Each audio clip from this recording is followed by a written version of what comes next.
জামাই ষষ্ঠীতে কিন্তু এবার আমি মনস্থির করেছিলাম যে মাকে কিন্তু শাড়ি আর দেবো না। কেন বলো? শাড়ি দিলে না প্রচণ্ড পরিমাণে রেগে যায়। যেহেতু মা সেরকম একটা কোথাও যায়ও না, আর ঠাকুরের আশীর্বাদে কিন্তু মার শাড়িও প্রচুর আছে, তো সেই জন্যই শাড়ি দিলে একটু বেশিই রেগে যায়।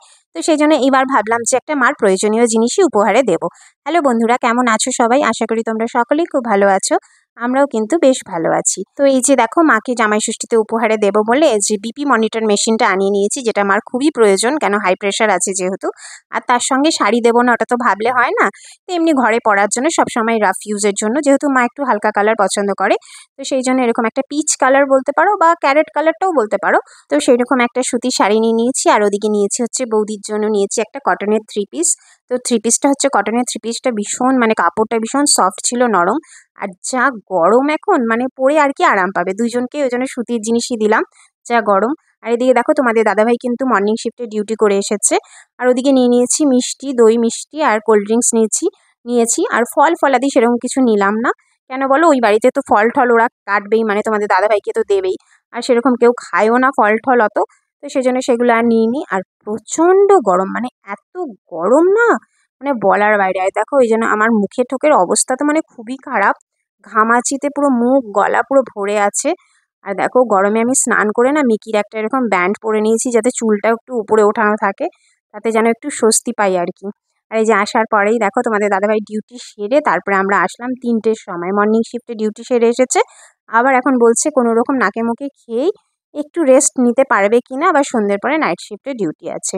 তো সেটা নিয়েই দেখো আমি বলছিলাম যে তোমার কি, মানে অফিসে কি জানে, তুমি হয়তো মনে হয় বাঙালি না, ওই জন্য তোমায় আজকে ছুটি তো ছেড়ে দাও, মানে সিঙ্গেল শিফটেও ডিউটি দেয়নি। তো এই যে তোমাদের দাদাভাইয়ের জন্য এখানে দেখো, মা আসা মাত্র মা আর বৌদি মিলে সাজিয়ে দিল 5 রকমের ফল, 5 রকমের মিষ্টি, তারপরে মটন ছিল, চিংড়ি মাছের মালাইকারি ছিল, তারপরে ইলিশ মাছের মানে ভাপা ছিল, তারপরে আর 5 রকমের ভাজা, ফল, মিষ্টি, যেগুলো দিতে হয় আর কি। আর তোমাদের দাদাভাই কিন্তু এই দিনটা খুব স্পেশাল আর কি, খুব মজা করে খাচ্ছে। আর এখানে আমরা সবাই বসে গল্প করছি। তো যেহেতু অনেকটা বেলা হয়ে গেছিলো, বাবাও ওদিকে খেয়ে নিয়েছে, আর বাচ্চারাও দুজন খেয়ে দিয়ে রেস্ট করছে, কারণ তারা আবার আনতে যাবে হচ্ছে আমার দাদাকে। আমার দাদা আবার আজকে 1 মাস পরে নাগপুর থেকে আসছে, তো ক্যাম্পে গেছিলো। তো সেটাই দেখো, খাওয়া দাওয়ার পরে আমার বৌদি আবার ওদেরকে নিয়ে চলে গেছিলো টোটো করে স্টেশনে, দুজন বাচ্চাকে নিয়ে, পিয়ানকে আর মিকিকে নিয়ে। তো এই যে দেখো, আমার দাদাকে নিয়ে ওরা যথারীতি চলে এসেছে স্টেশন থেকে। আর আমার দাদা 1 মাস পরে আজকে ষষ্ঠীর দিন বাড়িতে আসলো।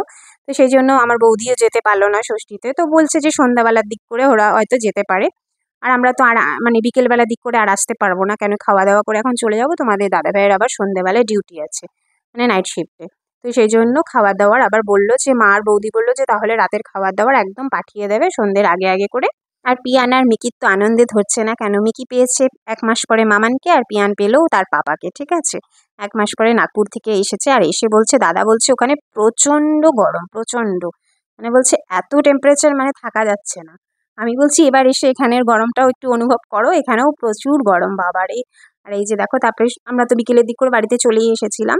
তারপরে তোমাদের দাদাভাই রেস্ট টেস্ট করে নিয়ে ও বাড়ি থেকে খাবার পাঠিয়েছিল আমাদের ডিনারটা, খেয়ে দিয়ে এই যে চললো হচ্ছে নাইট শিফটে ডিউটিতে।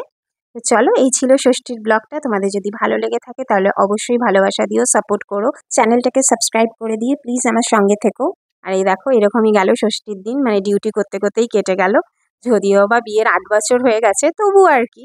দেখো, স্পেশাল দিনে ছেলেটা একটু ছুটিও পায় না, এবং সিঙ্গেল শিফটে ডিউটিও পেলো না, সেটাই বলছিলাম তোমাদের দাদাভাইকে। তো চলো, সকলে ভালো থেকো, সুস্থ থেকো, দেখা হচ্ছে নতুন ব্লগে, টাটা।